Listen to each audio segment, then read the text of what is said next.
Bonjour. Il a gâché la seule expérience d'accouchement de ma sœur, alors j'ai fait en sorte qu'il ne l'oublie jamais. Lorsque j'avais 14 ans et que ma sœur aînée, Sarah, en avait 22, nous avons appris qu'elle était enceinte de Paul, son petit ami depuis 4 ans. Ils se sont immédiatement fiancés et ils étaient vraiment heureux. Pendant un temps.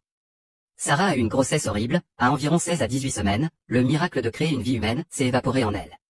Elle a développé une hyperémèse, si vous ne le savez pas, ce sont de très mauvaises nausées matinales, elle souffrait constamment, elle a développé un diabète gestationnel et elle a tout simplement détesté cette expérience. C'est à cette époque que Paul, le fiancé de l'époque, a commencé à en avoir marre des plaintes. Je crois que l'argument était « ton corps est fait pour ça, ça ne peut pas être si mauvais ». Sarah doit naître aux alentours de la Saint-Valentin et les parents de Paul, aimés Madame Intel, sont très enthousiastes, à la fois pour le petit enfant et pour le fait qu'il puisse naître un jour férié. Madame Doe était très opposée à cette idée et espérait vraiment que son fils ne naîtrait pas un jour férié, même aussi petit que la Saint-Valentin, son anniversaire tombe parfois à Pâques et elle déteste ça, car il pourrait avoir l'impression que sa journée ne le concerne pas vraiment. Eh bien, Madame a-t-elle dit quelque chose comme « Eh bien, si tu l'appelles Valentin ou Valentino, cela rendra la journée encore plus spéciale pour lui ». Encore une fois, ma sœur a détesté cette idée. Elle pensait que c'était de mauvais goût, qu'il serait harcelé pour ça, et elle n'aimait vraiment pas le nom Valentino. Paul l'a aimé, mais a accepté de prendre un nom plus ordinaire comme Daniel ou Jared. Avance rapide jusqu'en février et elle est prête à en finir avec tout ça. Sarah avait été officiellement mise au repos au lit parce que sa tension artérielle, lorsqu'elle se tenait debout ou marchait, connaissait des pics et des chutes inattendues. Je regarde en arrière maintenant et je me sens vraiment mal pour elle.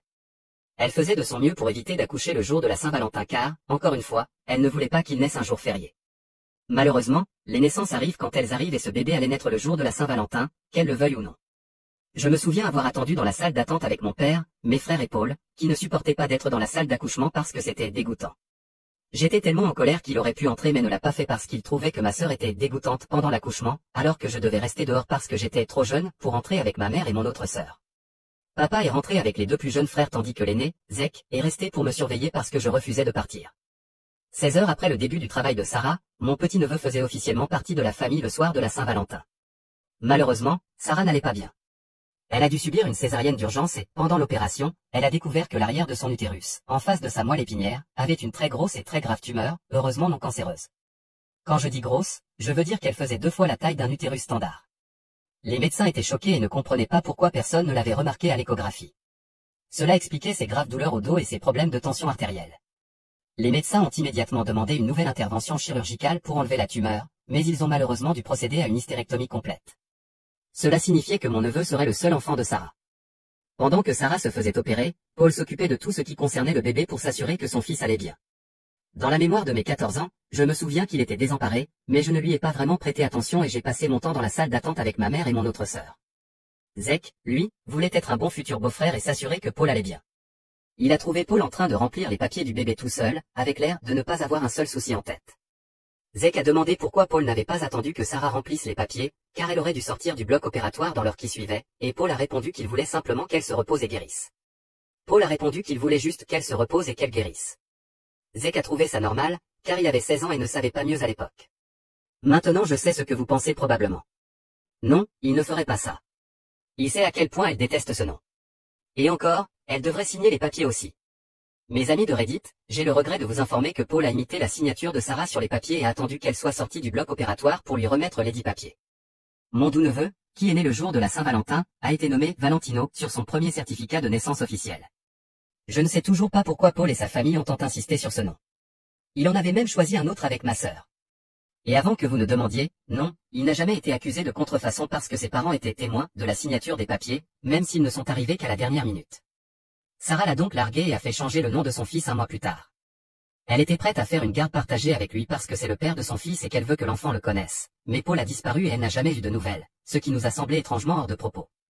Jusqu'à ce qu'un ami commun sur Facebook soit tagué sur ses photos de mariage 6 mois plus tard. Paul avait apparemment commencé à la tromper peu de temps après qu'elle soit tombée enceinte.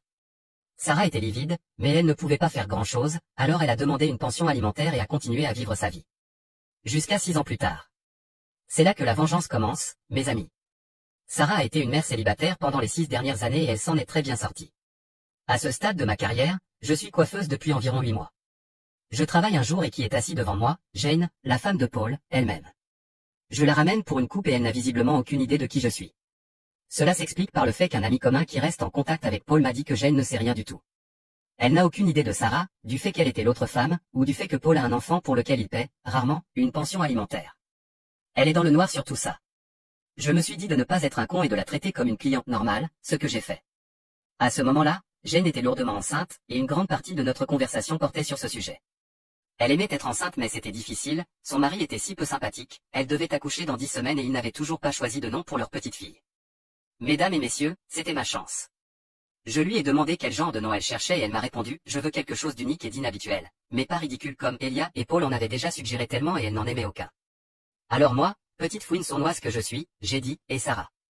Le nom de ma sœur n'est pas vraiment Sarah, elle a été nommée d'après un membre plus âgé de la famille qui est décédé peu de temps après sa naissance, mais il n'y avait pas d'équivalent féminin pour son nom, alors nos parents en ont créé un. C'est un beau prénom et c'est exactement ce que Jane recherchait. Elle l'a aimé, elle s'y est tenue, et j'ai découvert en la suivant sur Facebook, des mois plus tard, qu'elle s'y était opposée et que c'était le nom de leur fille.